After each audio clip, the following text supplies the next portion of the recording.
कर्नाटक के कोलार जिले की एक महामूर्ख घटना। एक 15 साल का बच्चा भगवान की मूर्ति को मंदिर में जाकर हाथ लगा देता है तो वो अछूत हो जाती है।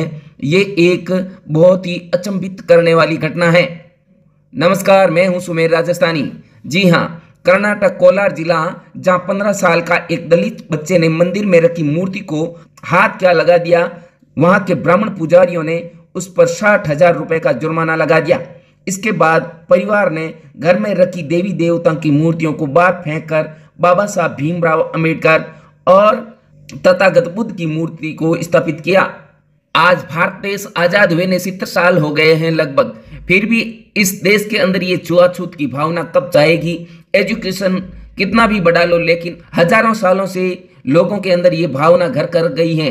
जिस भगवान के हाथ लगाने से वह भगवान अछूत हो जाता है।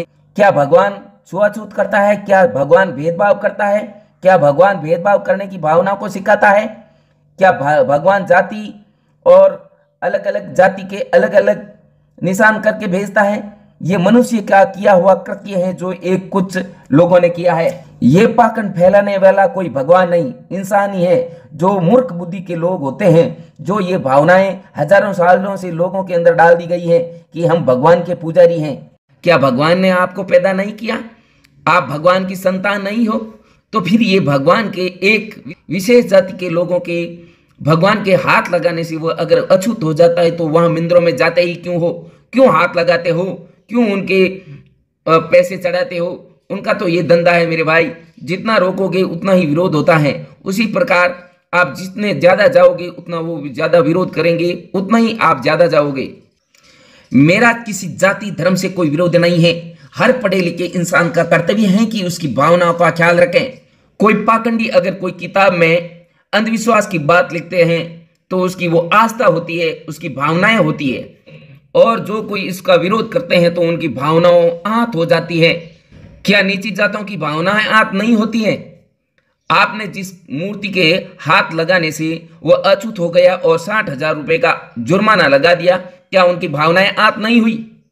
आप अपनी भावनाएं भावनाएं होती हैं, दूसरे की भावनाएं भावनाएं नहीं होती हैं। ये घिनौनी सोच रखने वाले लोग इस देश के हो ही नहीं सकते। जागो जागो जागो मेरे मूल निवासियों, ये समय जगने का है। इस पाखंडों का हमारे सभी संतों ने विरोध किया है। महात्मा बुद्ध, कबीर, नानक साहब, जाम्बू जी, जितने भी महापुरुष हुए हैं उन्होंने विरोध किया है।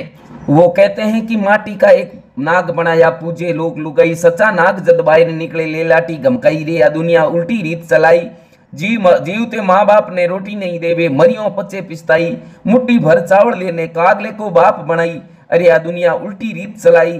तो उन्होंने विरोध किया है कि जो कर्म कांड करके पितरों के नाम पे हमारे से अच्छा अच्छा खासा माल रसोई ले जाते हैं, पैसे भी ले जाते हैं, और फिर ये भूखे क्यों बता रहे हैं हमारे पूर्वजों को, और ये हमारे पूर्वजों को कोवा बना करके हमारे पूर्वजों की बेइज्जती भी कर रहे हैं। जागो मेरे मूल निवासियों, क्या मरने के बाद में कोई पहुंचा सकता है रसोई, उनके खाने के लिए व्यवस्था कर सकता है?